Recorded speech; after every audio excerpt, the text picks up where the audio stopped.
que está aqui conosco, que é doutor em Educação pela Unicamp, e fará um diálogo com as considerações da mesa e tratará de um fundamental livro, o livro que trata da história, que tem também textos com a deputada Erundina, ex-prefeita de São Paulo, e também o material todo organizado pelo professor Erasto, e contando aqui com a participação fundamental de Ana Maria Araújo Freire, Nita Freire, esposa do professor Paulo Freire.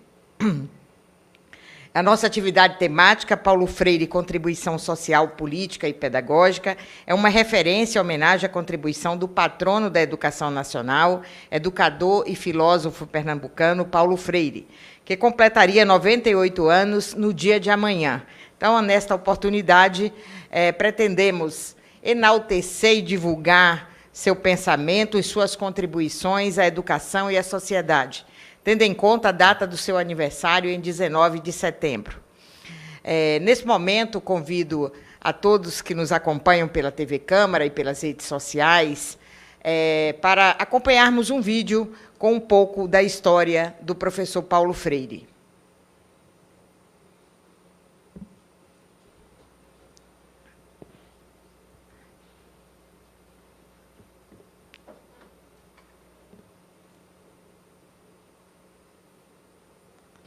Estamos aqui com a técnica para que todos possam acompanhar. Eu estou absolutamente feliz por estar vivo ainda e ter acompanhado essa marcha, que, como outras marchas históricas, revelam o ímpeto da vontade amorosa de mudar o mundo, essa marcha dos chamados sem terra. Eu morreria feliz se eu visse o Brasil cheio, em seu tempo histórico, de marchas, marcha dos que não têm escola, marcha dos reprovados, marcha dos que querem amar e não podem, marcha dos que se recusam a uma obediência servil, marcha dos que se rebelam, marcha dos que querem ser e estão proibidos de ser.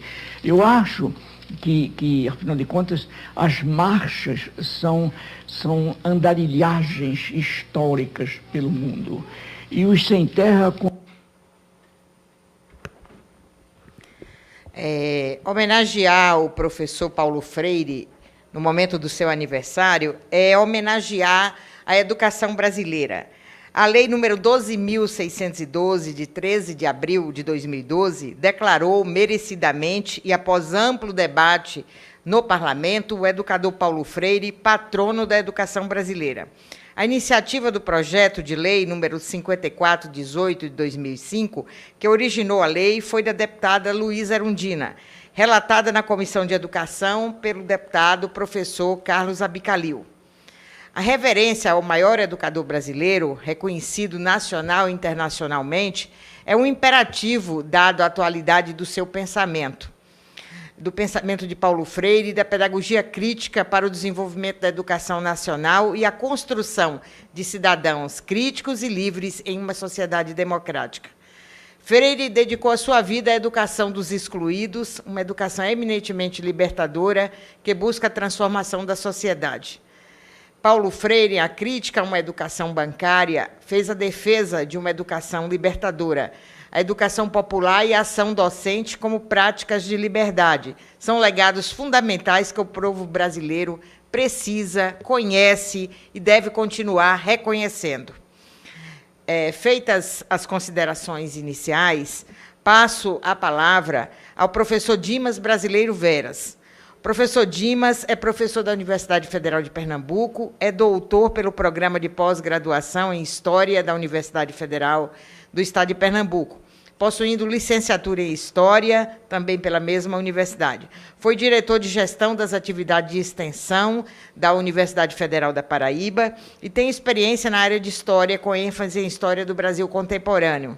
É componente da Cátedra Paulo Freire da Universidade Federal de Pernambuco, espaço de reconhecimento institucional, preservação da memória e do espaço da produção da pedagogia Paulo Freire. A cátedra é constituída por participantes que, a cada semestre, renovam sua vinculação, a partir de sua inscrição em atividades de pesquisa, estudos coletivos, curso de extensão, apresentação de projetos. A cátedra projeta-se como espaço dinâmico e de diálogo, de produção e socialização do conhecimento, buscando tecer o pensamento freiriano como memória e como atualidade. Então, ser freiriano, nesse momento, é ser um professor amoroso, dedicado, que busca no diálogo a construção do conhecimento. Então, passaremos agora ao professor Dimas Veras para o seu primeiro pronunciamento. Obrigado, deputada. Bom dia aos companheiros e às companheiras que estão aqui hoje presentes, aqueles que nos acompanham pela TV Câmara, né, e pelas redes sociais da deputada Rosaneide. Em nome da Cátedra Paulo Freire, da Universidade Federal de Pernambuco, saúdo e agradeço ao convite de Vossa Excelência a deputada Rosaneide, da Confederação Nacional dos Trabalhadores em Educação, nas pessoas da professora Rosilene Lima e Helena Araújo. Meus cumprimentos também aos demais membros da mesa, o professor Erastos Fortes Mendonça. Também saúdo a todos aqueles que estão prestigiando à distância o nosso debate, em especial os membros, os colegas da Cátedra Paulo Freire, que, como a nossa deputada já falou, desenvolve um importante trabalho de formação, de pesquisa, divulgação e socialização do pensamento Paulo Freire, né? Então, minhas saudações à professora Eliette Santiago, nossa coordenadora, os professores José Batista Neto e Marília Gabriela, assim como toda a comunidade do Instituto Federal de Educação de Pernambuco e da Paraíba, também está acompanhando, da UFPE, familiares e amigos, né? É uma enorme satisfação estar aqui participando dessa mesa. Paulo Freire, contribuição social, política e pedagógica, no contexto do ciclo de debates da Comissão de Educação, em parceria com a Frente Parlamentar, em defesa da escola pública e em respeito ao profissional da educação, assim como do 98º aniversário de Paulo Freire, rumo ao seu centenário. A conjuntura de retrocessos socioculturais, econômicos e políticos que estamos vivendo nos impele hoje a comungar da esperança. E a esperança é uma dimensão importantíssima na pedagogia freiriana. Não falo de uma esperança ingênua, acomodada, mas de uma prática pedagógica libertadora, fecundada pelo desejo de mudança positiva e pela utopia de que um mundo melhor ainda é possível. Como afirma na pedagogia do oprimido, não é, porém, a esperança um cruzar de braços e esperar. Movo-me na esperança enquanto luto, e, se luto com esperança, espero. Este esperançar freiriano exige do educador humildade, tolerância e luta em defesa dos direitos dos professores e da escola pública.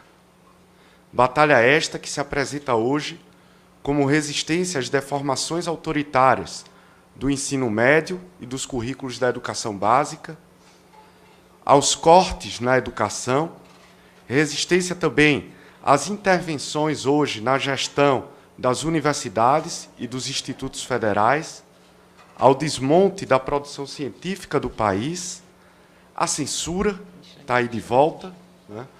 Ao cerceamento da liberdade de cátedra e do pluralismo de ideias e de concepções pedagógicas, pelo qual a gente tem sido atacado, movimentos como Escola Sem Partido, a destruição da Previdência Social, enfim, todo este redemoinho de horror que nos impele a mobilização e a resistência. Paulo Freire compreendia que a ordem social quando totalizada pelo mercado, é uma máquina de produzir desesperança e exclusão. Para entender tal fenômeno, produziu assim conceitos. Erundina, grande prazer. Vamos pôr a nossa mesa agora, a nossa querida deputada, ex-prefeita de São Paulo, Luísa Erundina. Desculpe o atraso. Estamos juntos aqui. Vamos continuar. Alegria de receber a deputada Erundina, né, por qual nós temos grande orgulho e admiração.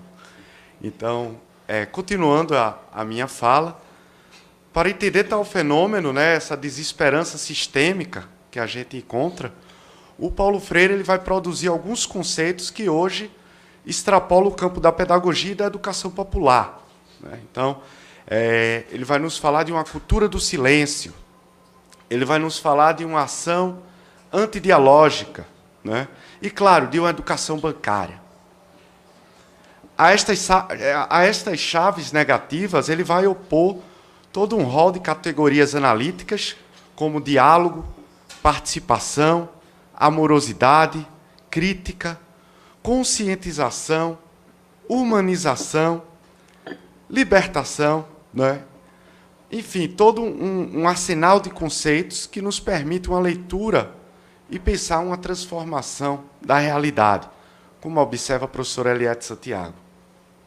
Suas primeiras denúncias, anúncios e testemunhos de uma educação democrática ganham ainda mais relevância no tempo presente, diante do recrudescimento do autoritarismo e do ódio no Brasil e no planeta. Dos eventos nacionais mais traumáticos, não posso deixar de citar o golpe de 2016, essa semana reconhecido pelo ex-presidente Temer, né? A prisão política do ex-presidente Lula e a farsa eleitoral do governo Bolsonaro, todos eles escancarados pelas denúncias da Vaza Jato. São nestes momentos de perigo e de ataque à vida como um todo que a biografia e a obra de Paulo Freire podem nos encher de potências capazes de fazer saltar pelos ares o contínuo da história. Neste sentido, devo concordar com o professor Gadotti que o primeiro legado do qual nós temos que falar, do Paulo Freire, é a sua própria vida. Existência de educador amoroso que, nascido no Recife, em 19 de setembro de 1921, estamos vivendo o contexto, amanhã é o aniversário dele, né?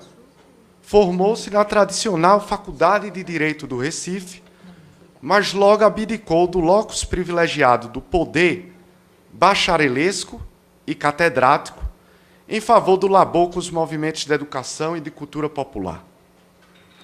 Durante esse tempo fundante, como ele costumava chamar esse período, nas periferias e nos mucambos do Nordeste do Brasil, forjou à frente do Serviço Social de Indústria, o SESI, e depois dos movimentos sociais como o Movimento de Cultura Popular, o MCP, e o Serviço de Extensão de Cultura, do Serviço de Extensão Cultural da Universidade do Recife, atual UFPE, um método de alfabetização e um sistema pedagógico cujos fundamentos inovadores e democráticos nos inspiram ainda hoje.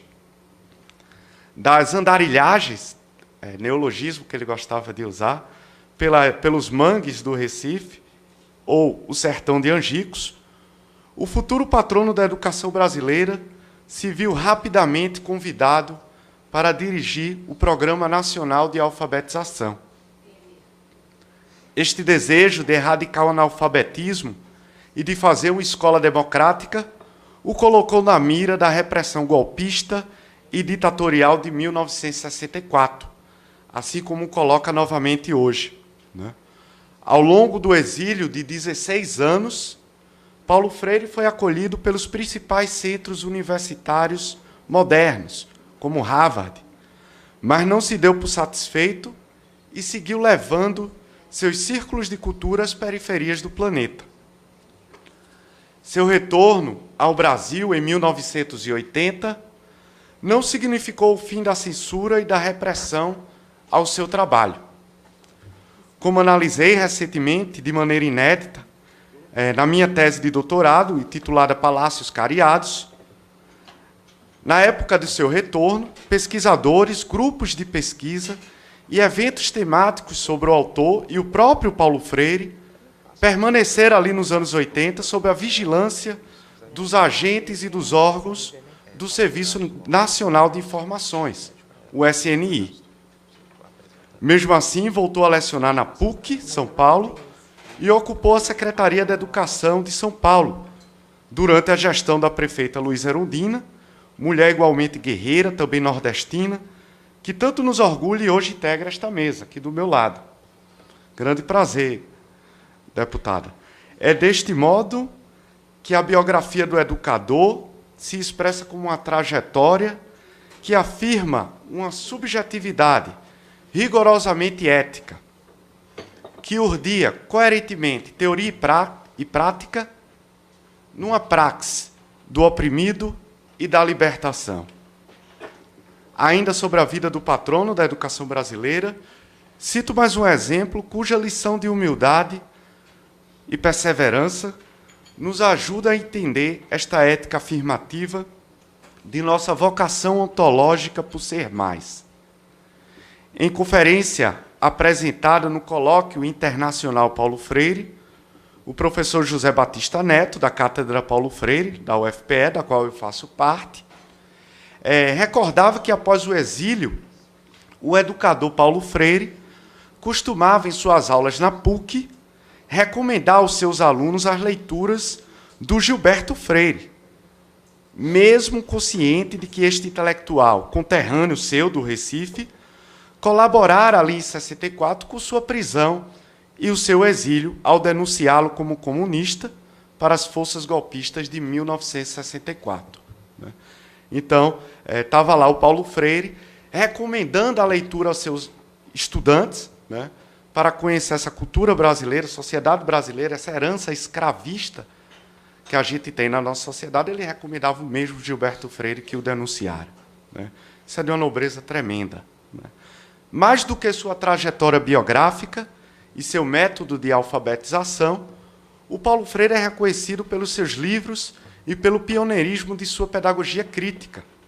Ele vai abrir todo um campo epistemológico que vai dar possibilidade a esses desdobramentos da pedagogia crítica. A obra do Paulo Freire é inegavelmente fiel a seu tempo e ao seu espaço, assim como a sua vida, sendo esta lealdade, paradoxalmente, a forma mediante a qual ele se torna universal, ele se torna um clássico.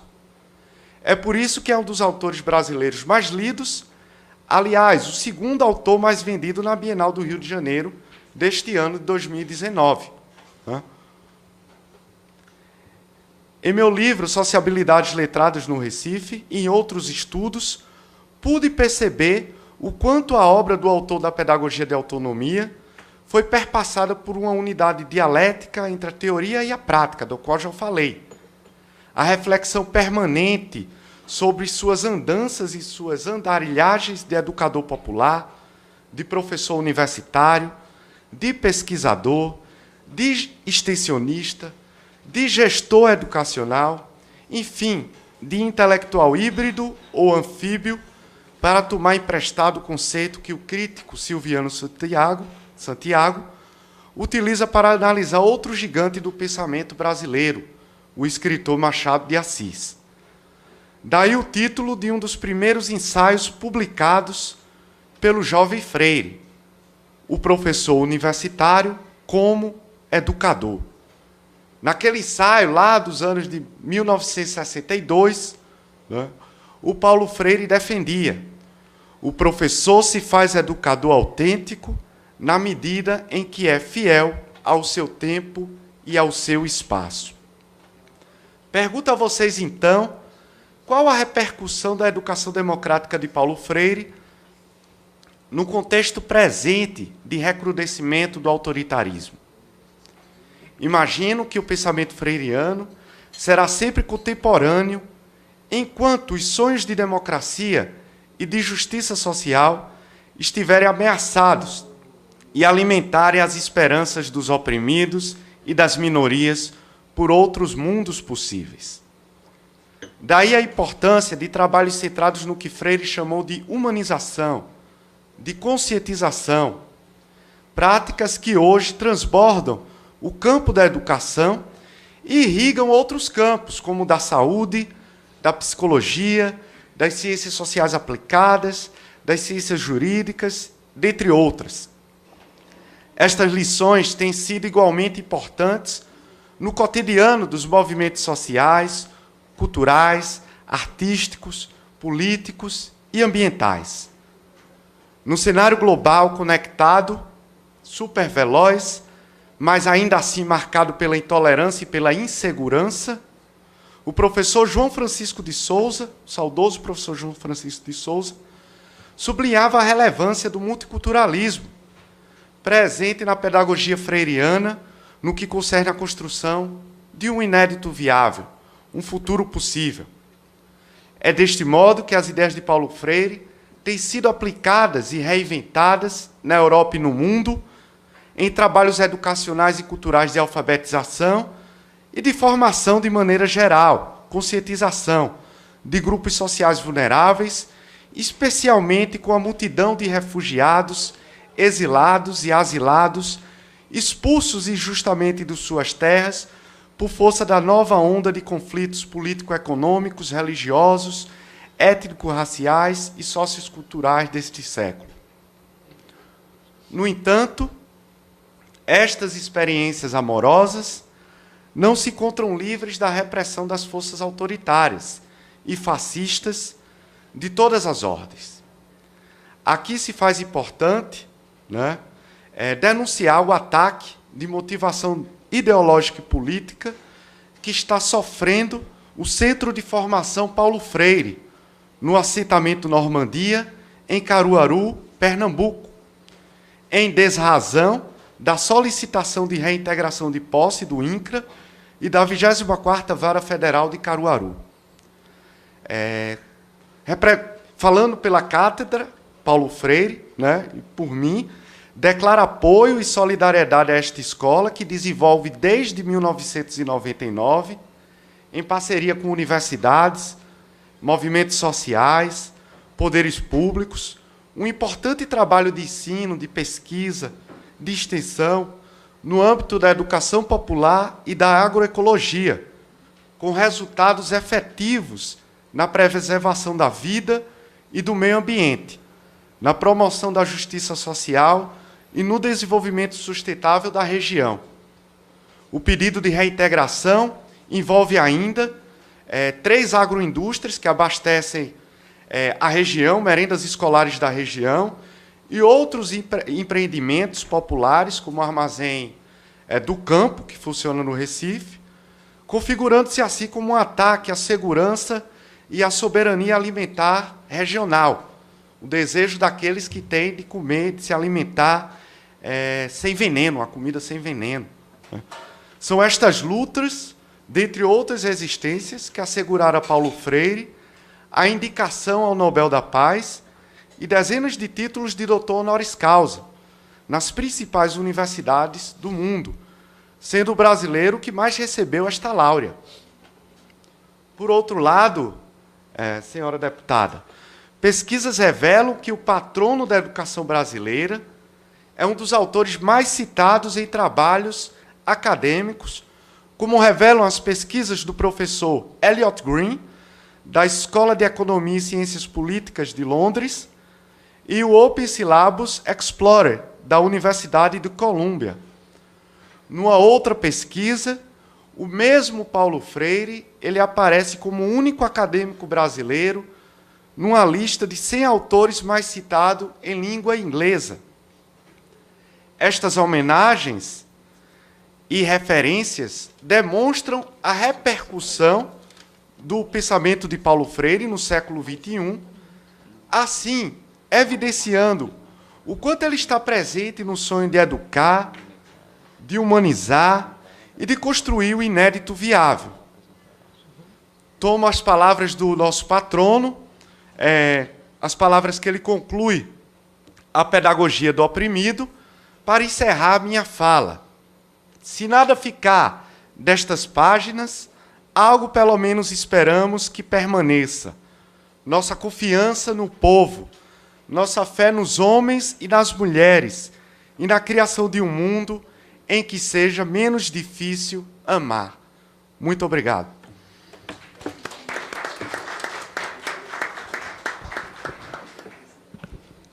Agradecer aqui a grande contribuição do professor Dimas nessa manhã, agradecer a todos os presentes, deputado Pedro Kizai, que está aqui conosco, freiriano também de formação e de atuação, dizer que a nossa mesa agora está completa, nossa deputada Erundina, ex-prefeita de São Paulo, que teve a honra de ter Paulo Freire ao seu lado como secretário municipal de educação, e aqui também com Rosilene Correia, que é nossa dirigente sindical, ligada, vinculada à CNTE, que aqui representa a Confederação Nacional dos Trabalhadores da Educação, a quem eu passo a palavra para apresentar também o nosso convidado, o professor Erasto.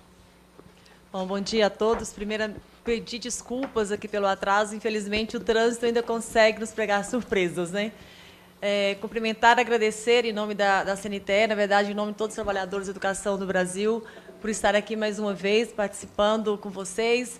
E aí, deputada Rosaneide, em momentos em que nós estamos vivendo no Brasil, especialmente a educação, falar de Paulo Freire nos revigora. Ainda bem que tivemos e temos, né, um Paulo Freire entre nós aqui no Brasil nordestino, que é a prova de que brasileiro e brasileira tem a obrigação também da resistência, daí fazer valer realmente o que nós aprendemos com Paulo Freire, que está tão vivo entre nós.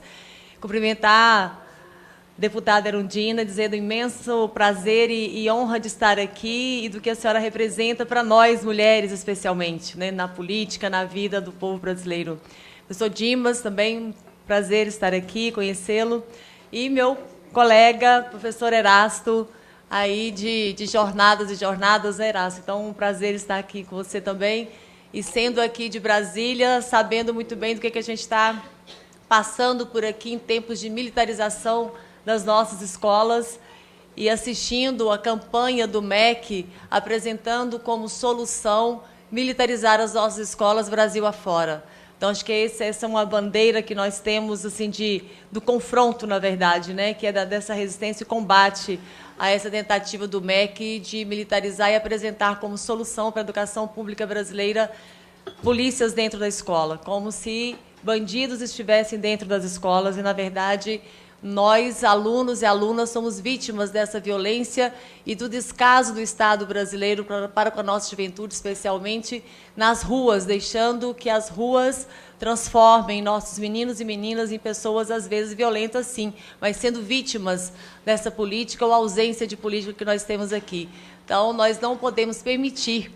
E aí não é simplesmente pela ocupação de um espaço que deve ser de trabalhadores da educação, mas é pelo que significa, que tipo de educação pretendem oferecer aos nossos meninos e meninas. Então, acho que é uma coisa que nós precisamos aprofundar o debate aqui nessa casa, é um combate a essa política que o MEC está tão sabiamente fazendo propagandas aí na televisão em horário nobre, né, insistentemente.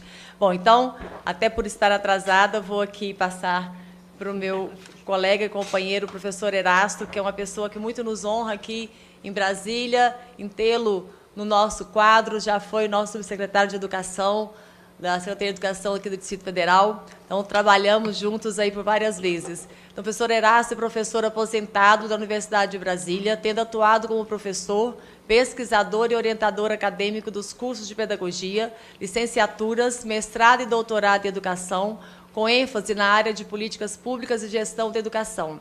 Tem experiência em gestão pública como diretor da Faculdade de Educação da Universidade de Brasília, como secretário de Estado adjunto de Educação do DF, como coordenador de Educação e Direitos Humanos e diretor de Promoção dos Direitos Humanos da Secretaria de Direitos Humanos da Presidência da República.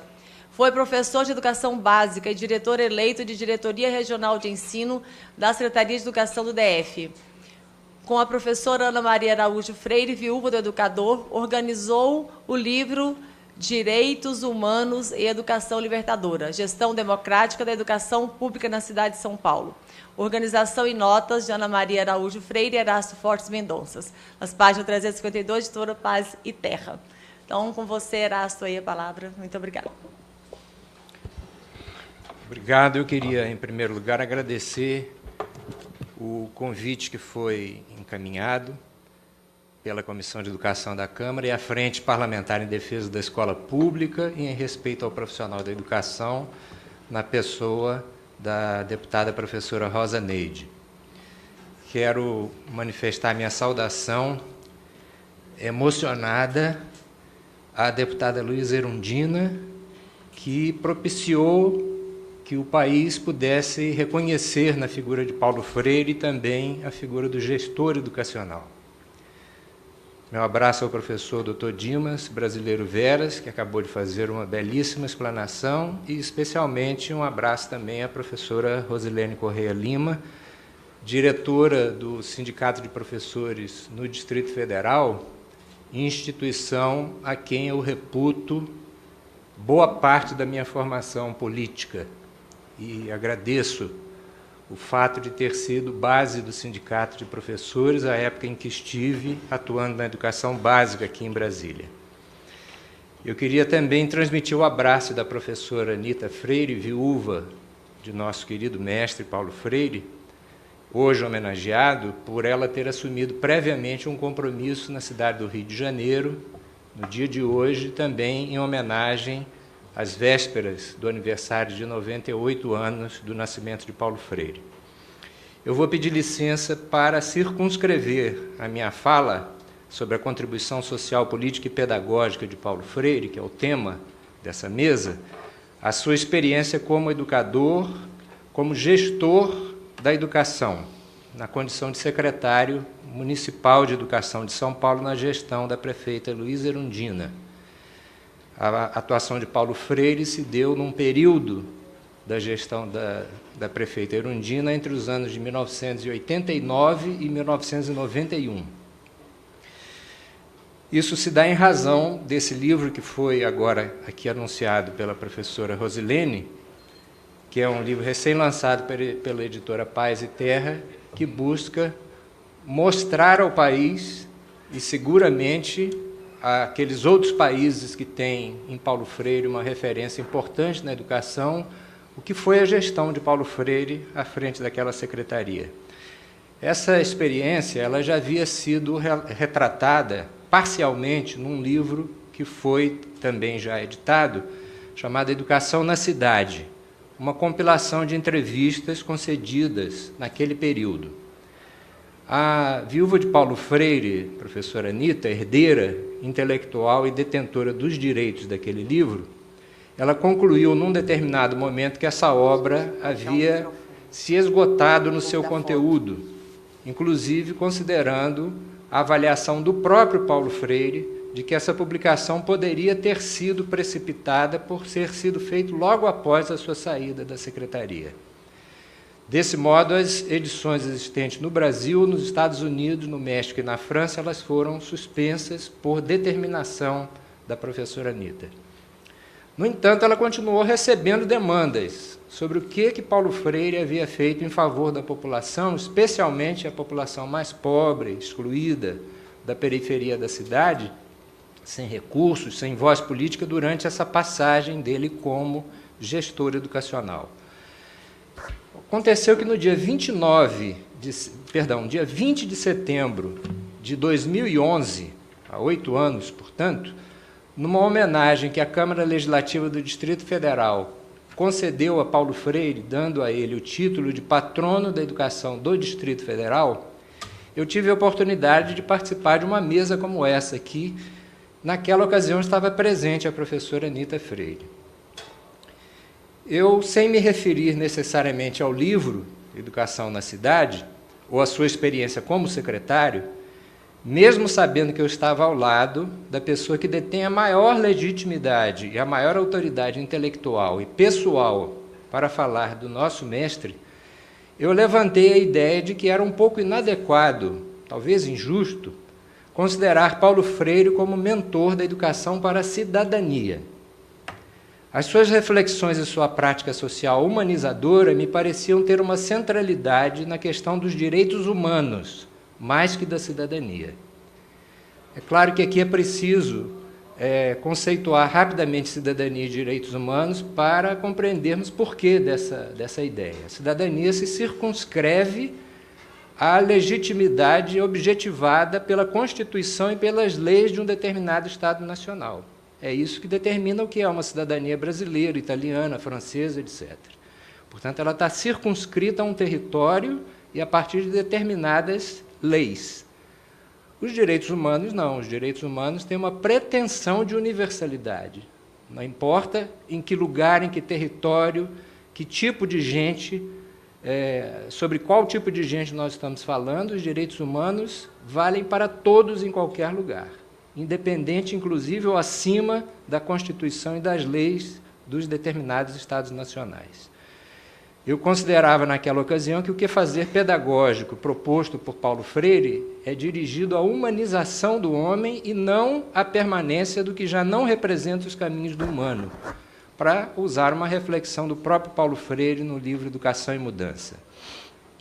Depois de eu ter tido a oportunidade de emergir no campo da educação e direitos humanos, inclusive tendo tido a incumbência de coordenar em nível nacional na Secretaria de Direitos Humanos da Presidência da República o Programa Nacional de Educação e Direitos Humanos, isso se deu entre os anos de 2007 a 2010, portanto, no segundo mandato do presidente Lula, eu chego à conclusão de que ninguém, mais do que Paulo Freire, elaborou ideias em torno do papel que a prática social da educação pode desempenhar na educação em direitos humanos. A educação em direitos humanos, mais que educação para os direitos humanos, é aquela que propicia, já no processo educativo, experiências de vivências de direitos humanos, de respeito incondicional à dignidade humana e à riqueza das suas diversidades.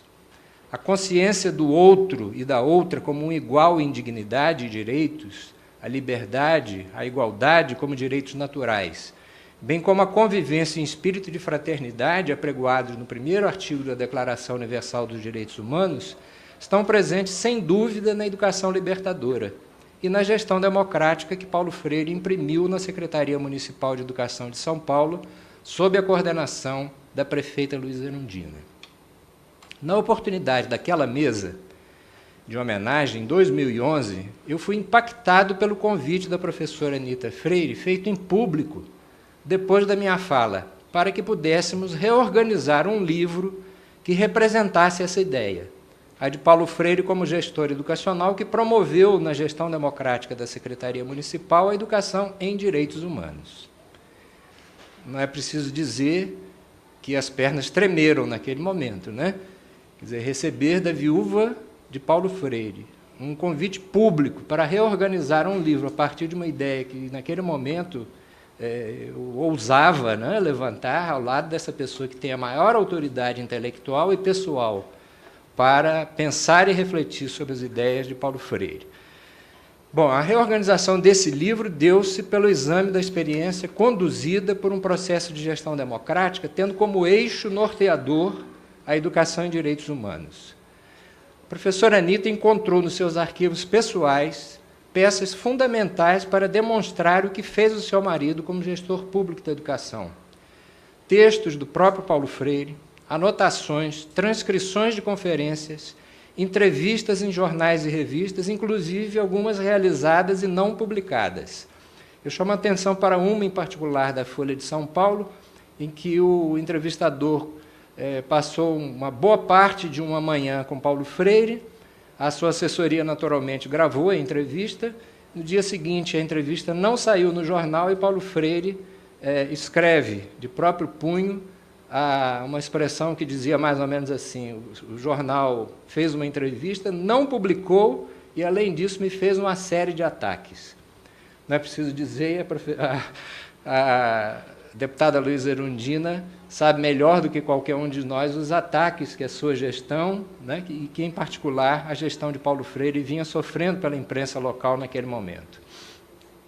O convite de Erundina a Paulo Freire, nos seus 67 anos de idade, foi aceito como um dever cívico e político, dizia ele, para mudar a cara da escola. Essa foi uma expressão que ele usou em diversos discursos, muitos deles feitos de improviso. Teria sido talvez mais fácil ele ficar em casa, continuar a ler, escrever, lecionar, mas o perfil de coerência de Paulo Freire o fez aceitar o desafio da prefeita eleita. Ele buscou a cooperação generosa e gratuita de professores e pesquisadores das universidades, compondo uma consultoria de altíssimo nível. Enfrentou decididamente a evasão, que ele considerava expulsão, e a repetência. Não era possível permanecer com uma escola que expulsa meninos, pois essa não é uma escola de que se possa gostar. A eleição da prefeita Erundina, que se deu em novembro de 88, já se deu sob a égide da Constituição Federal promulgada em outubro daquele mesmo ano. E, portanto, a gestão democrática já se constituía um princípio constitucional no artigo 206, inciso 6º. 30 anos se passaram da promulgação da Constituição e as pesquisas sobre gestão democrática nos dão conta de que há princípios que são mais ou menos comuns nos sistemas de ensino que fazem os mecanismos ocorrerem. Nesse momento, a TV Câmara passa a transmitir o seu jornal e nós continuaremos pela internet e pelas redes sociais da professora Rosaneide. Então, dentre esses princípios, eu vou destacar, em particular, a participação, a autonomia e o pluralismo de ideias, dentre outros, naturalmente. Pelos documentos que vêm a público no livro reorganizado, todos esses elementos e princípios, que as pesquisas demonstram ser os princípios da gestão democrática, foram distintivos no projeto implantado por Paulo Freire na Secretaria Municipal de Educação de São Paulo, numa claríssima demonstração de que ele esteve à frente de seu tempo. A Constituição acabava de ser promulgada naquele momento. No livro reorganizado, podemos identificar que a sua gestão promoveu ampla participação, reconhecendo a autoridade do professor na mesma dimensão em que reconheceu a liberdade dos estudantes. Ele dizia, sem a licenciosidade de uns e sem o autoritarismo de outros. Optou e valorizou os trabalhos coletivos para a tomada de decisões. Paulo Freire criou, por exemplo, colegiados que não existiam nos sistemas de ensino, alguns deles de nível, inclusive, municipal, mais amplo. Sua luta para democratizar a escola foi, no entanto, além de oferecer uma escola democrática de qualidade para a educação. No seu projeto está implícita a possibilidade, a vontade política de dignificar a população de crianças, adolescentes e jovens e de suas famílias. No seu projeto está a possibilidade de fazê-los sujeitos da história, rompendo as barreiras da educação cidadã e penetrando no sonho possível de tratá-los como gente, com seus desejos, aspirações e interesses. A sua gestão centrou-se sem imposições na sua teoria, que tem como base a crença no outro e na outra e no respeito e tolerância com os diferentes. Centrou-se na dignificação das gentes, materializando uma verdadeira humanização e dando com isso substantividade aos direitos humanos. Paulo Freire provou que é possível o gestor público escutar, delegar, dividir poderes, liderar grupos com tolerância e respeito, coerência e, sobretudo, com amorosidade. As entrevistas da época, seus discursos e documentos institucionais de orientação ao sistema de ensino municipal e, sobretudo, os depoimentos do que com ele conduziram essa experiência demonstram que Paulo Freire guiou-se pela gestão democrática e que com ela estabeleceu as bases para a realização de um projeto de educação em direitos humanos, nas orientações curriculares, na formação continuada de professores e professoras e no funcionamento coletivo dos coletivos de gestão. Paulo Freire fez na sua gestão um exercício de educação libertadora que autenticou, de fato, os direitos humanos.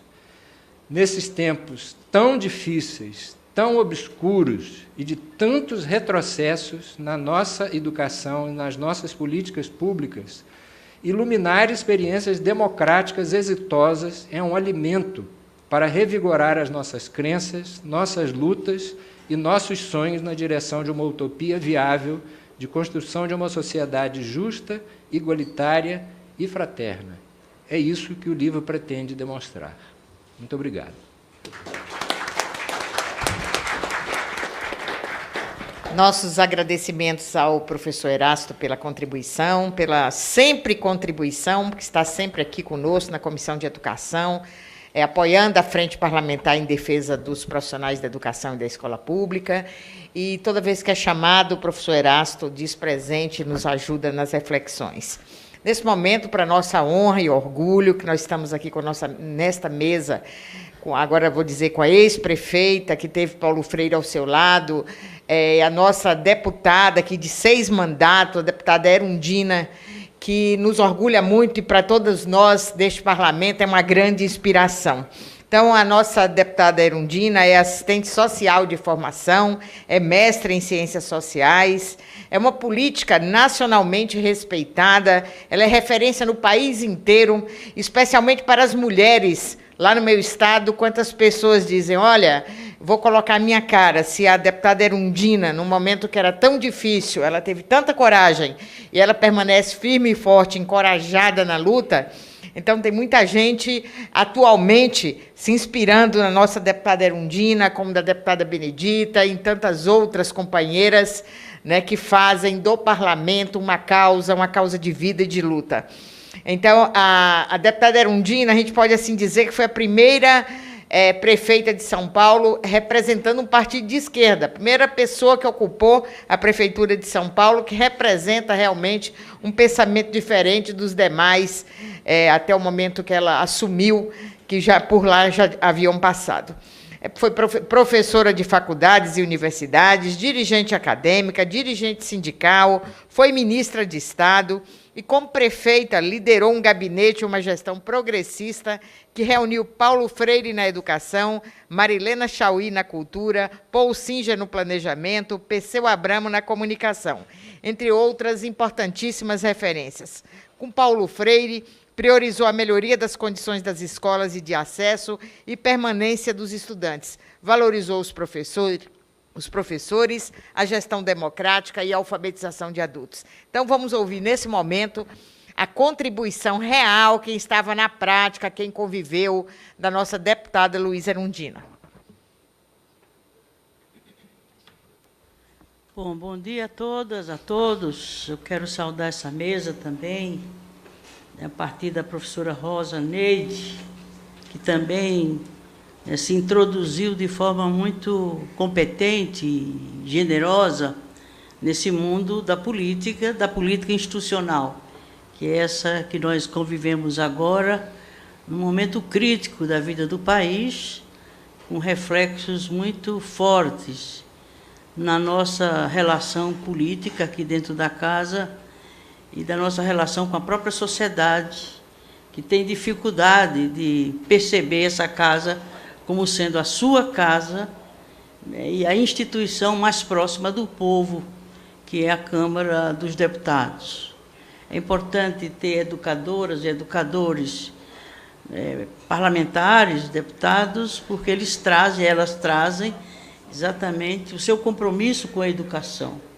E a professora Rosa vem demonstrando isso, né, como membro da Comissão Permanente de Educação, da Frente Parlamentar, que envolve parlamentares de vários partidos, e tanto é que essa frente é um espaço que ela usa para exatamente promover o legado de Paulo Freire, entre outras questões que ela aborda e promove no seu trabalho na comissão. E esse legado é, de fato, um legado que não é só nosso, brasileiro, mas um legado universal, né? Paulo Freire deixou para nós, né, uma herança, um legado que vai permanecer para sempre na vida do povo brasileiro e na vida da cidadania, de um modo geral, do mundo democrático, né, por onde ele passou e por onde a sua obra chega permanentemente, porque ela é sempre muito atual e ela dá resposta aos impasses e às perplexidades que a humanidade vive nos tempos de hoje. Eu, depois dessas falas, né, do professor Dimas, né, conterrâneo nordestino, vizinho meu ali na Paraíba, né, o brilhantismo da sua fala, da sua intervenção, ele que dirige certamente, não tenho com certeza essa informação, mas vou me certificar, né, na Cátedra Paulo Freire, da Universidade Federal de Pernambuco, né, não há uma pessoa mais indicada para nos trazer, né, essa memória de Paulo Freire, através de sua obra fantástica, né, que é permanentemente atualizada pelo Erasto, né, que junto com a Anita, né, tem tido essa missão histórica de estar sempre a organizar a obra de Paulo Freire, recriar a obra de Paulo Freire, reler a obra de Paulo Freire. É algo que corresponde ao que era Paulo Freire e o que ele deixou como herança. Então, eu quero agradecer aos dois, e também a Rosilene, que dá para ver, né, o quanto ela é engajada nessa causa, a causa da educação, a causa dos direitos humanos, da construção da cidadania. Então, por tudo isso, eu fico muito feliz, professora Rosa, com o seu convite, né, e saúdo essa iniciativa de trazer, né, a reflexão sobre Paulo Freire, à véspera de mais um aniversário dele, porque ele continua vivo.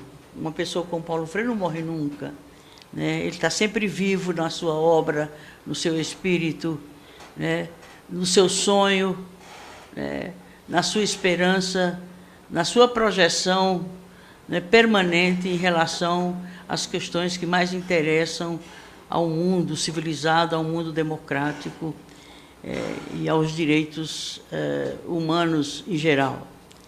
Eu não teria muita coisa a acrescentar ao que os companheiros e as companheiras trouxeram aqui, de forma evidentemente mais elaborada, mais construída, mais organizada, porque eu acho que a minha contribuição nesse debate sobre Paulo Freire talvez seja eu relatar um pouco o que foi a nossa vida juntos, nosso trabalho juntos, e o que representou Paulo Freire na minha vida e na minha trajetória política, né?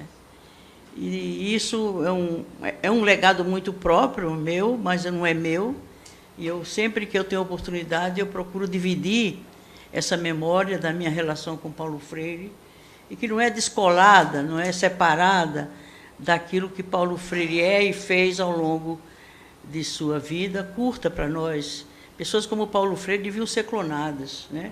Como algumas poucas pessoas no mundo, né, que poderiam ser clonadas, né? Mas elas são clonadas através dos clones aqui. Exatamente, né, dos Dimas, dos Erastos, das Marilene, das Rosa, Neide, tantos outros, né, que têm Paulo Freire como referência e como inspiração para a sua vida como cidadãos e cidadãs. Eu só conheci Paulo Freire pessoalmente depois que ele voltou do exílio, né? Pode parecer estranho, né? Eu vizinha dele, né? Ele já militava através do seu trabalho na cultura, os ciclos de cultura lá em Pernambuco, o seu trabalho de alfabetização, né, no campo, com o seu método dialógico. Depois a gente veio saber que era dialógico, né? E um trabalho de emancipação dos trabalhadores do campo, por dar a eles, né, os instrumentos de leitura do mundo a partir da própria vivência deles no seu mundo. O mundo dele, a sua leitura do homem do campo, né, a partir dos instrumentos e da habilitação que o Paulo Freire lhes oportunizou, lhes ofereceu, num prazo muito curto, para compensar uma vida toda daqueles camponeses lá do Nordeste, de Pernambuco, para que eles também pudessem se inserir na história e no mundo de forma ativa, e não só através da leitura que os outros fazem, e essa leitura nem sempre é uma leitura que corresponde à realidade desse povo do campo, dos trabalhadores rurais. Enquanto Paulo Freire trabalhava em Pernambuco e no Nordeste, de um modo geral, com o seu método de alfabetização, né, criando uma condição de conscientização, Paulo Freire o seu processo de alfabetização era era conscientizador, no sentido pleno do termo, do ser humano tomar consciência de si mesmo e do seu entorno e intervir nele, né? Essa que é importante. Não é só, né, interpretar a realidade, ver a realidade, perceber o seu significado, mas também percebê-lo nos termos, né, que lhe é possível perceber como membro de uma classe social. A gente está no mundo e vê o mundo a partir da nossa origem de classe. Isso tem sido na minha vida. Quer dizer, eu sou hoje a deputada que eu sou, eu fui tudo o que eu fui nesse tempo de vida minha, nos termos em que eu fui formada pela minha origem de classe.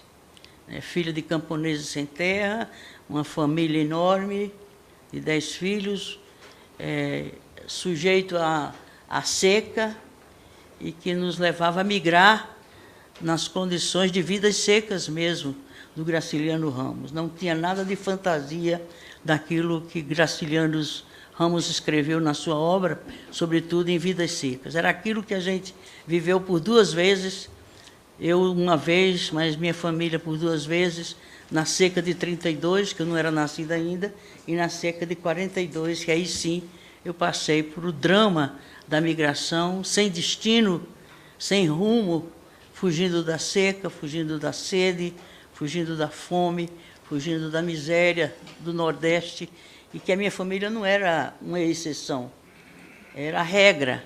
A maioria das famílias daquela pequena vila de Belém, depois Canaã, depois Uiraúna, que é hoje é uma cidade, uma pequena cidade, era a maioria, se não quase a totalidade, que eram obrigados a migrar por conta da falta de condições de subsistência, né, quando não chovia, quando fazia seca, e a seca demorava muito, 3, 4, 5 anos às vezes, mas se ia sempre deixando as raízes lá plantadas e com a esperança, nos conduzindo na esperança de voltar a viver o nosso espaço, nossa origem, nossa condição onde nascemos, né? E isso me deu muita consciência de que as coisas não estavam certas, de que a seca não era um castigo de Deus. A seca era resultado, né, de como a minoria daquela região e desse país, né, trata das coisas e concentra aquilo que é gerado, produzido por todos. E, no entanto, a gente percebia que não é que havia pessoas ricas, mas havia pessoas que não precisavam migrar. Elas conseguiam acumular ao ponto de poder esperar um outro inverno, sem ser obrigada a passar por aquela tragédia da migração, né? Que, inclusive, contribuía para dispersar a família. Nós éramos 10 e os 10 se espalharam pelo país afora, né? Houve irmãos que a gente levou mais de 20 anos para rever, imaginando que ele já havia desaparecido ou morrido. Naquele tempo as comunicações eram difíceis, né? Então, um irmão ou um filho dos meus pais que ficavam a cada seca desse, ou porque tinha um empregozinho, ou porque tinha casado, ou enfim, por alguma circunstância, a família foi diminuindo e restaram as meninas, que éramos as últimas dos 10, que voltávamos com os pais, e os irmãos mais velhos ficavam em algum lugar desses por onde a gente passava, na tentativa de sobreviver na situação que era uma situação comum, como eu disse, já a maioria das famílias que viviam naquela região. Então, essa origem de classe me marcou definitivamente. Eu sou, né, com a visão que eu tenho, sem nenhum mérito, achar se é boa ou não é boa, a minha forma de existir, a minha forma de realizar a política, a minha forma de ter relações com as pessoas, a forma de viver no mundo, na sociedade, enfim, de conviver com as pessoas, tem toda uma explicação, uma razão de ser na minha origem de classe. As minhas opções, né, as minhas posições, as minhas afirmações em relação a tudo que passa pela minha vida, e isso tem sempre uma explicação, né, uma inspiração, uma razão de ser na minha origem de classe. Né. E eu trabalhava muito ligado à igreja, a Igreja da Teologia da Libertação, a igreja de Dom José Maria Pires, aquele bispo negro de Minas Gerais, ele faleceu há pouco tempo atrás, né, foi muito perseguido também na época da ditadura, assim como nós. E eu trabalhava na Pastoral da Terra, junto na diocese dele, lá na Paraíba. E nós aplicávamos o método de Paulo Freire no trabalho com os camponeses. Todo final de semana a gente ia com o Dom José acompanhando a gente, depois de ter sido destroçado, as ligas camponesas terem sido destroçadas, né, os camponeses se dispersaram, outros foram mortos. Hoje ainda não se escreveu tudo o que foram as ligas camponesas, né, do ponto de vista da desumanidade, da crueldade, da violência do Estado, a violência, né, do capital, a violência do capitalismo sobre aquele povo sofrido do Nordeste, né, os camponeses. E eles, inclusive, depois que a gente os abordava, o que eles faziam, aliás, o que eles eram, se eles eram camponeses, eles não, não somos camponeses, não. Aí, mas você faz o quê? Eu planto, colho, trabalho na roça. Então, você é camponês. Aí, eles rejeitavam exatamente pelo medo que eles tinham de voltarem a serem massacrados, como foram, né, na época das ligas camponesas. Então, aquele rescaldo que ficou do destroço, da destruição das ligas camponesas, do massacre das ligas camponesas, foi o povo que a Igreja da Teologia da Libertação acolheu e procurou rearticulá-los, reorganizá-los e torná-los de novo, né, comunidade, né, e, ao mesmo tempo, retomar o sonho da divisão da terra, né, para todos. E eu trabalhei nisso, e usávamos o método de Paulo Freire para alfabetizar aqueles camponeses remanescentes das ligas camponesas, e que a Teologia da Libertação trabalhava e que procurava despertar neles a consciência que eles já tinham na luta pela terra, né, que é a questão da reforma agrária. Então, eu militei no Nordeste, não em partido político, mas pela minha formação cristã, pela minha profissão como assistente social, eu trabalhei exatamente em torno da questão da luta, eu lutei pela reforma agrária. E essa foi a razão de por que eu fui perseguida e foi, de uma certa forma, obrigada a sair da Paraíba se eu não quisesse desaparecer, como algumas e alguns outros desapareceram naquele período, né, pela repressão política da ditadura militar. Aí vim para São Paulo, né, e foi em São Paulo que eu conheci Paulo Freire, vindo do exílio, né, ele vinha do exílio, e a turma de serviço social, eu era professora universitária, de curso de serviço social, e todo ano, ou quase todo ano, as alunas me escolhiam como paraninfa, e daquela vez escolheram Paulo Freire patrono. Então, eu encontrei Paulo Freire, ele como patrono e eu como paraninfa de uma turma de serviço social na cidade de São Paulo. E a formatura não se deu na universidade. Por quê? Porque exatamente os alunos escolheram a mim e ao Paulo Freire para paraninfa e para patrono. E nós éramos, na época, considerados subversivos, perigosos, né, ameaçados permanentemente. A universidade me ameaçava todo ano de expulsão, de demissão, e os alunos faziam abaixo-assinado antes do final do ano, como era uma escola particular, no final do ano eles faziam abaixo-assinado para que eu pudesse voltar no ano seguinte, né? Então, era uma luta. Até que um dia eu fui eleita vereadora de São Paulo, e aí eles aproveitaram o período das férias, eu já eleita vereadora, e me demitiram daquela universidade onde eu trabalhava há 9 anos ali. Bom, aí eu encontrei Paulo Freire, foi alguma coisa de uma emoção enorme para mim, né? Encontrar aquele homem que foi inspiração, foi mestre, foi profeta, foi tudo que você possa imaginar de alguém, né, que te conduz, que te orienta, que te forma, através das obras que vinham clandestinamente de fora. Os primeiros livros de Paulo Freire chegavam a nós por pessoas ricas que viajavam pela Europa, para o exterior, e conseguiam trazer em suas malas, porque eles não eram nada subversivos, porque eram ricos, então traziam escondido nas suas malas os livros que a gente pegava e ia estudar escondido, que eram as primeiras publicações do Paulo Freire, em espanhol ou em inglês, em que fosse. E a gente se deleitava com os livros que chegavam clandestinamente. E o fato é que, depois a ditadura começou a perseguir a gente, e aquele trabalho no campo deixou de existir, porque era uma ameaça e eles proibiram. E o fato é que nós tivemos que enterrar os retroprojetores, que era o equipamento que a gente usava para projetar os cartazes com as palavras-chave do método Paulo Freire, e nós fomos obrigados, alguns de nós, a enterrar. Alguém se foi escavar lá pela terra lá no norte da Paraíba, não? É possível que ainda encontre algum retroprojetor enterrado, porque se eles encontrassem um retroprojetor nas nossas casas, era uma prova de subversão em relação com Paulo Freire e do seu trabalho de conscientização e de politização, porque Paulo Freire foi um grande educador político também, né? Ou é ainda hoje.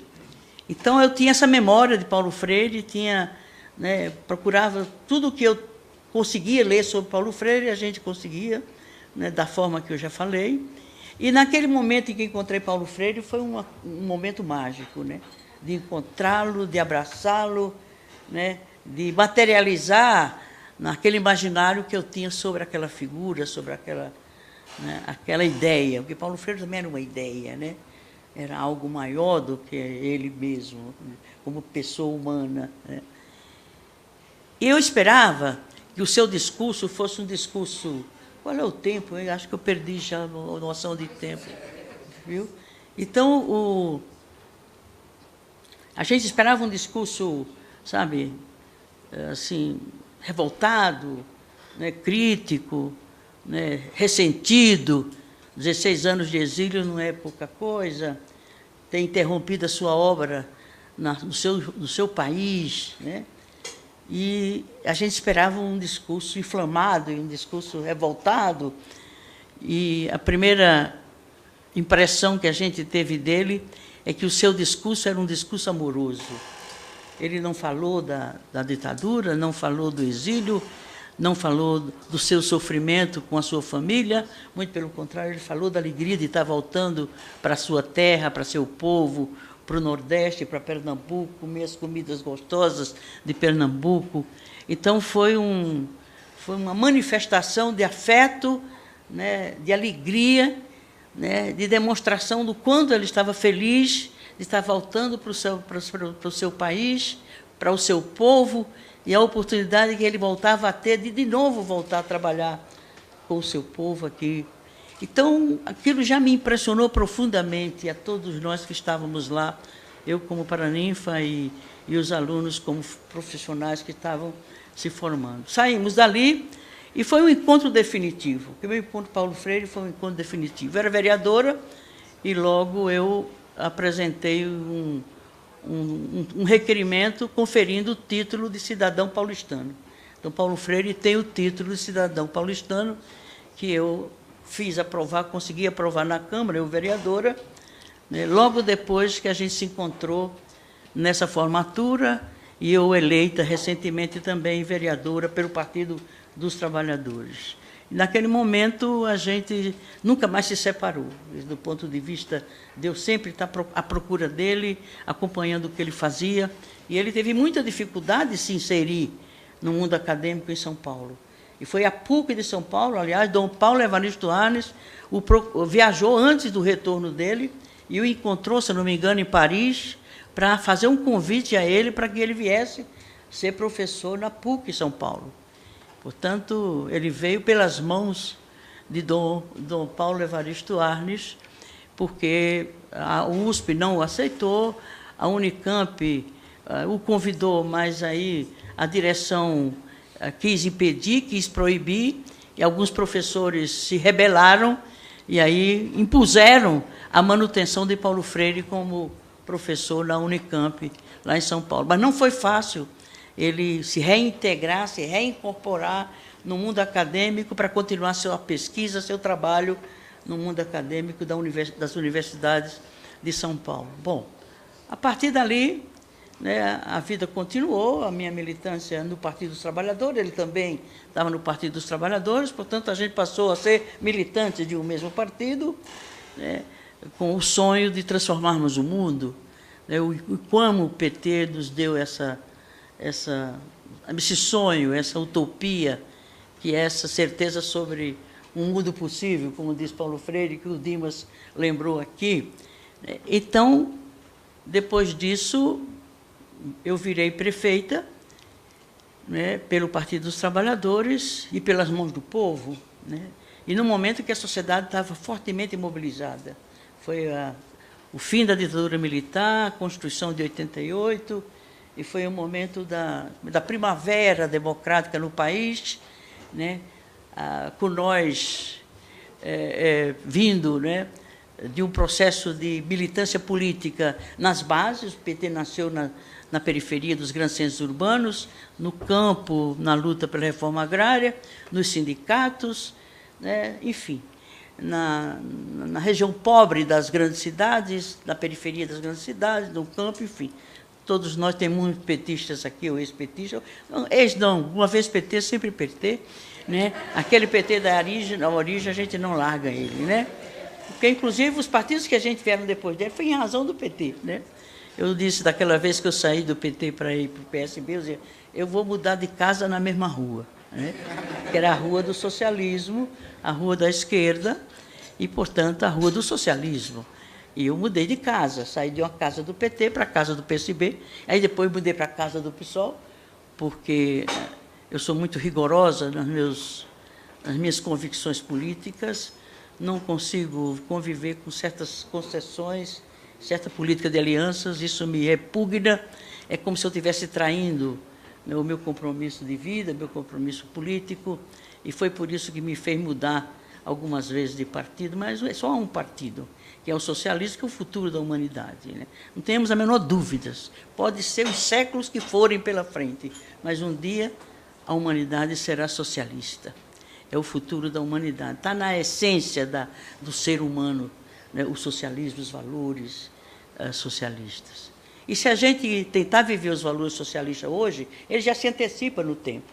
Não precisa fazer a revolução, mudar o Estado, mudar um modelo de Estado, um modelo de economia, um modelo de sociedade, para dizer, chegou o socialismo. Não, o socialismo chega antes. Se a gente for fiel aos valores, os princípios, né? Enfim, as concepções, o modo de ser, de conviver, de se relacionar, de viver no mundo, na sociedade. Então, você já antecipa o socialismo a partir da tua forma de ser, de conviver no mundo. E aí, como modelo de sociedade, modelo de Estado, modelo de poder, um dia ele será, sem dúvida nenhuma, o futuro da humanidade. Bom, eu vou encurtar a minha fala para dizer que aí eu, ser eleita prefeita, fui, né, comemorar meu aniversário na minha cidadezinha, o Iraúna. Eu senti necessidade de beber na fonte, né, lá onde eu nasci, onde eu vivi, onde minha família sofreu, onde meu povo sofreu, ainda hoje sofre. Foi lá para reiterar meu compromisso de vida com o meu povo, né? E me ocorreu, visitando o Estado, eu percorri todo o Estado, passei por todas as cidades por onde eu vivi, porque o nordestino ele migra dentro do próprio Estado e migra nos estados do país todo. Né? Então, eu migrei pelo Estado todo, passando para poder estudar na casa com a ajuda de uma tia que me deu a oportunidade de estudar. Bom, e aí eu tive assim, a inspiração, a vontade, não foi pensado, não foi planejado, foi intuído, eu tive uma intuição. Eu vou convidar Paulo Freire para ser secretário do meu governo, secretário de Educação. Não tinha esperança nenhuma, porque eu tinha a informação de que ele nunca mais ele aceitaria um cargo público, depois que ele passou lá, na época do Goulart e da perseguição da ditadura, etc. E aí, de Campina Grande, eu fiz um telefonema para ele, para a Anitta, depois a Anitta disse, olha, ele não está aqui, ele está na Unicamp dando aula. Aí ela me deu o telefone dele lá na Unicamp, eu falei com ele lá na Unicamp, e foi uma enorme emoção, eu não tinha esperança que ele aceitasse, né? Aí ele disse, olha, Erundina, ele chamava Erundina, eu pensava que eu nunca ia mais ser convidada a um cargo público e, portanto, eu não teria o vexame de me negar a não aceitar esse cargo. Mas eu acho que se eu me negar a ir te ajudar, né, na área da educação, na política da educação, eu estou sendo incoerente com tudo aquilo que eu disse, que eu defendi, pelo que eu luto. Então, eu vou assumir. Então, foi o país inteiro, a mídia do país inteiro, porque naquele momento era uma lua de mel, né? Antes da posse, era uma lua de mel. A primeira prefeita, uma nordestina, então tinha coisa boa e coisa ruim na imprensa, mas tinha também coisa boa, e aí a notícia que Paulo Freire foi o primeiro nome escolhido para o secretariado, foi um gol que eu fiz, né?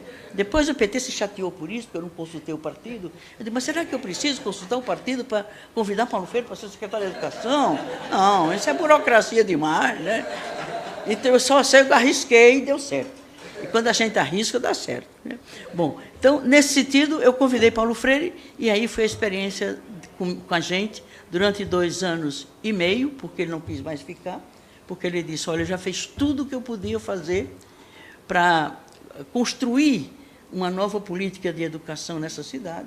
Formei uma equipe, era uma equipe excelente, o Mário Sérgio Portela, né, Lisete Alegaro e outros tantos companheiros que eram uma equipe, e ele disse assim, olha, essa equipe está pronta para assumir a secretaria, não precisa mais de mim, eu vou para casa, viu, Erundina, viu, prefeita, para escrever sobre nossa experiência. Eu disse, Paulo Freire, resisti, até que a Anitta um dia disse, olha, prefeita, faz a vontade do Paulo, ele está querendo sair mesmo. Ele está muito agoniado, está muito aperreado. Deixa Paulo Freire sair e voltar para casa. Aí eu digo, tudo bem, já que é isso. E aí deixamos a equipe com Mário Sérgio Portela na secretaria, porque tudo já estava realmente traçado, implementado, a filosofia que ele adotava, enfim, o método, enfim, a formação permanente dos educadores, né, as conquistas formais, o Estatuto do Magistério e outras conquistas formais que a gente deixou, né, no trabalho dele e da sua equipe e do nosso como prefeita para os educadores de São Paulo. Enfim, então foi assim que eu conheci Paulo Freire, aqueles 2 anos e meio. Foi uma convivência linda, a gente ia para a casa dele comer galinha cabidela, né, e conversar sobre as coisas da vida, e era uma delícia, Paulo Freire. Então, quando eu tiver outro momento de me encontrar com vocês, e tiver essa tarefa que a Rosa me deu, a gente retoma do ponto onde eu fiquei, porque os 2 anos e meio de convivência com ele é uma grande história que a gente não esquece nunca e quer dividir com todo mundo, porque é parte do legado da passagem daquele homem pelo planeta Terra, e ele deixou um rastro de luz, feito um cometa daqueles mais poderosos, e é isso que é Paulo Freire. Muito obrigada pela paciência, desculpe o alongamento. Sim, só me desculpe.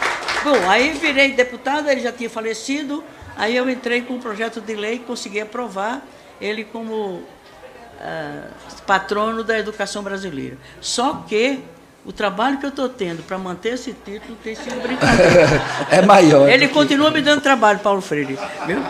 Então, evitamos que o Senado cassasse o seu título, né? E tem 3 projetos de lei tramitando nessa casa, estamos tentando segurar bastante na Secretaria, na Comissão de Educação, o presidente daquela comissão está nos ajudando.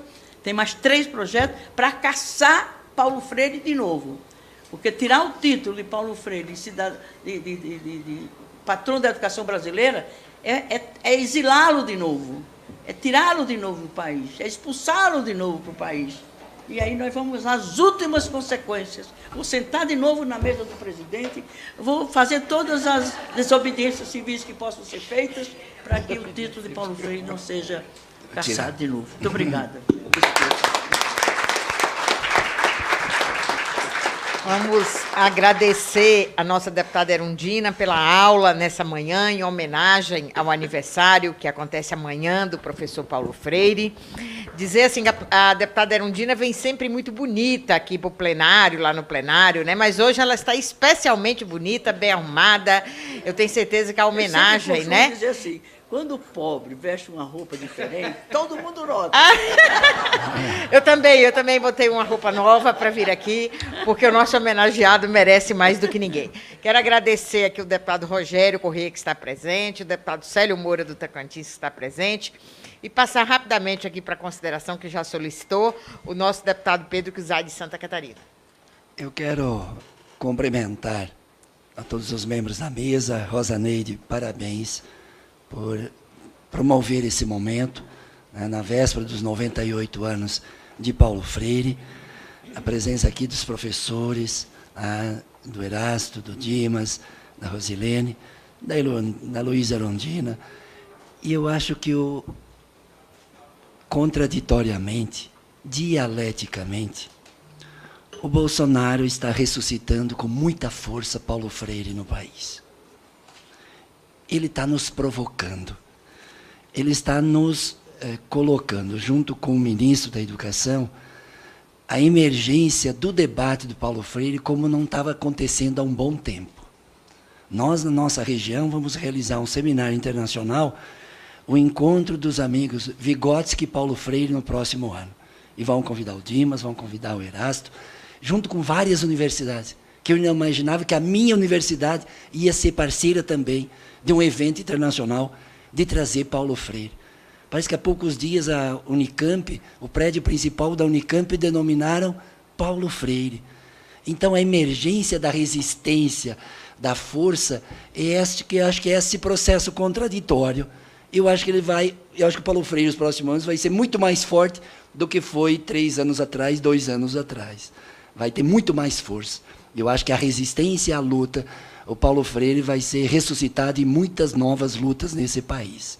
Provocado, inclusive, por essa extrema-direita que quer exilá-lo, matá-lo, mas essa memória silenciosa ou organizada, ela vai emergir com mais força nesse país. Por isso que eu fiz questão de ficar aqui, entre uma entrevista e outra, que estou saindo e voltando, cumprimentar e parabenizar. Eu acho que a presença dessa mesa e a Luísa Erundina, eu fico feliz porque muitas vezes a própria Folha de São Paulo não publicar. Eu lembro uma experiência pessoal minha. Eu morava em São Paulo, fazia teologia, fazia meu mestrado na PUC São Paulo, Dom Paulo Evaristo e Dom Angélico Sandro Bernardino, que me acolheu na periferia de São Paulo. E eu fiquei uns 15 dias sem ir na universidade, sem ir na PUC, sem ir na teologia, porque eu botei minha mala e fui para a Zona Leste fazer campanha para a Luísa Erundina ser a prefeita da capital. E eu nunca imaginava que essa mulher ia ganhar. Nós éramos da rebeldia, da teologia da libertação. E no dia que nós ganhamos a eleição, eu, 11h30, de chapéu e de mala, fui assaltado na estação da Sé, porque eu estava diferente, eu estava de mala e de chapéu. Como é que um paulista não vai estar, alguém de fora? Me assaltaram, me levaram todos os meus documentos, e eu estava triste que estava assaltado, mas estava feliz que a Luísa Erundina tinha ganhado a eleição. Fui para casa, tomamos uma cachaça, ficamos meio bêbado, porque uma nordestina, alguém do Partido dos Trabalhadores, uma mulher, uma assistente social, ganhar a eleição na maior cidade. Foi uma coisa extraordinária. E aí eu me despedi de São Paulo, fui para o Sul, e em fevereiro, março, eu retornei para buscar os documentos, fui para a Zona Leste, fui para a PUC, e fui para a universidade onde eu dava aula, lá na São Miguel Paulista, no Cruzeiro do Sul, que agora é universidade. E me encontrei com os meus alunos do curso de História, e todos preocupados com a Luísa Erundina, estava sendo criticada. Aí eu lembro que eu falei uma frase, se a Erundina fosse elogiada, ela já tinha mudado de lado. Que a imprensa continuar criticando a Luísa Erundina, a prefeita nossa, era que mantinha um lado na história. Então, ouvir esse depoimento, Luísa, junto com os professores, junto com esse encontro de Paulo Freire, nos dá uma esperança desgraçada nesse momento atual. Eu não tenho dúvida sobre isso. Eu estou com muito mais energia de lutar do que estava 3, 4 anos atrás, quando nós estávamos no governo. Eu estou com muito mais energia. Então eu quero dizer para vocês, e vocês que são os protagonistas nessa coisa de Paulo Freire, dessa coisa da liberdade, da libertação, da pedagogia na libertadora, essas expressões e essas categorias tão caras na construção teórica de Paulo Freire. Eu não sou estudioso de Paulo Freire, eu sou educador que me formei numa outra tradição marxista da historiografia, né, na PUC de São Paulo. Mas eu acredito que nós vamos ter muitas lutas para lutar. E Luiz Erundina, eu tenho certeza que não só vamos manter o Paulo Freire como patrono desse país, mas com muito mais força. Eu acho que o Bolsonaro vai fazer um bem para o Paulo Freire, contraditoriamente e dialeticamente, se nós tivermos a capacidade política de nos organizarmos de novo e de fazer da pedagogia, da autonomia, da liberdade, da libertadora, das práticas pedagógicas que Paulo Freire nos trouxe, se encontrando aí com esse momento histórico do país. O próprio Erasto, que está aposentado, não conseguirá se aposentar, vai continuar por resto dos seus dias, da tua vida, lutando por essa experiência que Paulo Freire nos inspira. E eu acho que a Luísa Erundina trouxe a melhor coisa. É nas desgraças que a gente encontra também a esperança. Na vinda do Paulo Freire para o Brasil, ele foi o protagonista da esperança, não da derrota, mas da esperança de uma ditadura militar que matou, que torturou, que exilou, que extirpou do país tanta gente, e ele se reencontra com o país para libertar o país. Eu acho que nós estamos nesse momento histórico. O Paulo Freire nos coloca muita atualidade e contemporaneidade para os frouxos e os cagões e os covardes desse momento da história, que estão amarelando, como lá no Sul a gente diz. Não é para amarelar, não é para covardes nesse momento da história, mas é o Paulo Freire que nos dá a coragem de continuar essa luta. Então, não queria falar nada de Paulo Freire, mas do sentimento que eu tenho, Rosa Neide, por isso eu lhe cumprimento. Eu fiz um malabarismo para estar aqui, porque eu fiz questão de ouvir essas grandes figuras, né? E a Luísa, você coroa a própria tua história e memória, junto com o Dimas, junto com o Erasto, junto com vocês, nessa luta libertária, da liberdade e libertadora, se colocar aí, de Paulo Freire. Então, um abraço e parabéns, Rosa Neide. Agradecer também o deputado Reginaldo Lopes, que está aqui conosco, dizer que eu vou passar para o Célio aqui 1 minuto, porque ele pediu, porque nós temos que encerrar, senão começa a Comissão de Educação. Só para parabenizar a deputada Rosa Neide por esse ciclo, né? Falando de um dos homens mais importantes da história da educação do Brasil, Paulo Freire. E uma mesa seleta dessa, quero parabenizar Vossa Excelência por escolher pessoas tão importantes que conhecem Paulo Freire como ninguém, né? A mesa aqui, o professor Erasto, né? O professor Dimas, a nossa professora de política, de consciência política, de história política, de resistência, modelo que eu sigo, né, na política, que é a deputada Luísa Erundina. Eu vinha conhecer pessoalmente aqui na Câmara. Eu sou advogado do Bico do Papagaio, enfrentei lutas e mais lutas, e fui uma das pessoas que mais vibrei quando a deputada Erundina virou prefeita de São Paulo, né? E depois da sua luta como deputada federal, eu que também sou filiado desde a criação do Partido dos Trabalhadores, e li pouco sobre Paulo Freire, porque sou da área jurídica, mas quero dizer que hoje eu saio daqui com o coração mais pulsante em saber que aprendi um pouco mais sobre Paulo Freire. E quero parabenizar a mesa, os professores, os mestres, agradecer aqui os colegas deputados aqui presentes e dizer que a Câmara dos Deputados foi muito feliz em escolher hoje para fazer esse ciclo de debate sobre o maior educador brasileiro, Paulo Freire. Muito obrigado, senhora presidente. Muito obrigada, Célio. Deputado Rogério Correia, 1 minuto. Rapidamente, professora Neide, nossa deputada, parabenizá-la também pela homenagem a Paulo Freire, que nós não podíamos deixar de fazê-la no dia de hoje. A deputada Erundina disse bem. Eles têm, deputada Erundina, quando querem caçar o Paulo Freire, é porque eles têm medo de Paulo Freire. O dia a professora Beatriz Cerqueira, que é presidente da Comissão de Educação lá na Câmara da Assembleia Legislativa, me disse isso e eu falei, é verdade, eles têm medo do Paulo Freire. E eu estava lendo ali, ó, qualquer frase, qualquer pensamento do Paulo Freire demonstra isso, né? Seria uma atitude ingênua esperar que as classes dominantes desenvolvessem uma forma de educação que proporcionasse às classes dominadas perceber as injustiças sociais de maneiras críticas. Paulo Freire. Por isso eles têm medo de Paulo Freire. A gente homenageia Paulo Freire porque homenageia também a educação libertadora. Eu tive a honra de dar ao Paulo Freire um título de cidadão honorário em Belo Horizonte. E o prefeito, na época, era o nosso Patrus Ananias, e o Paulo Freire esteve conosco e é cidadão de Belo Horizonte, pelas mãos da Câmara de Vereadores, através de um requerimento meu, e entregue pelo prefeito Patrus Ananias. E nós temos também em Belo Horizonte e em Minas Gerais a Semana Paulo Freire, instituída em lei.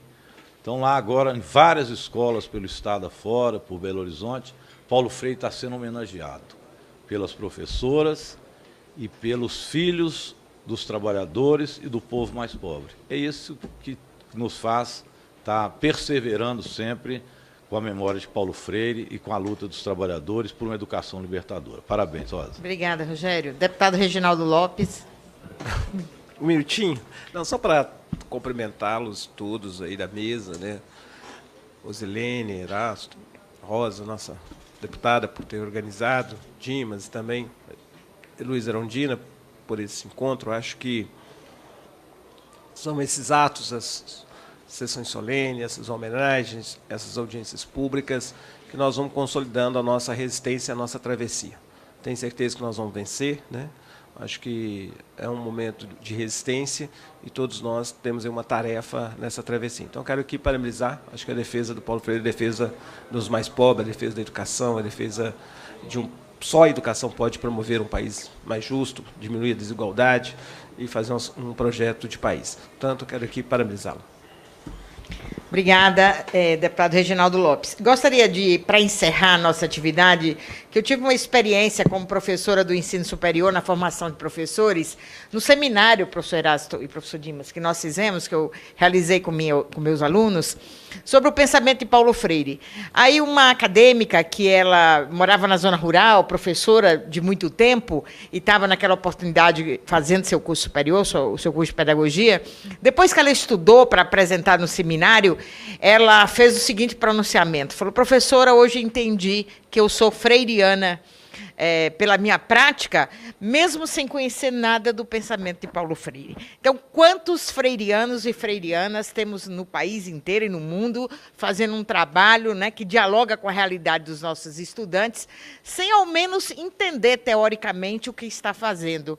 Mas o pensamento de Paulo Freire, como a nossa Erundina disse aqui, é um pensamento vivo, é uma ideia viva entre todos nós educadores. Quando a gente fala, quando alguém exclui na discussão da educação brasileira e quer continuar insistindo nessa questão de excluir o pensamento de Paulo Freire, vai ter que excluir também a condição de sermos generosos uns com os outros, porque se falarmos de generosidade e praticarmos generosidade, estamos balizados por tudo que Paulo Freire foi.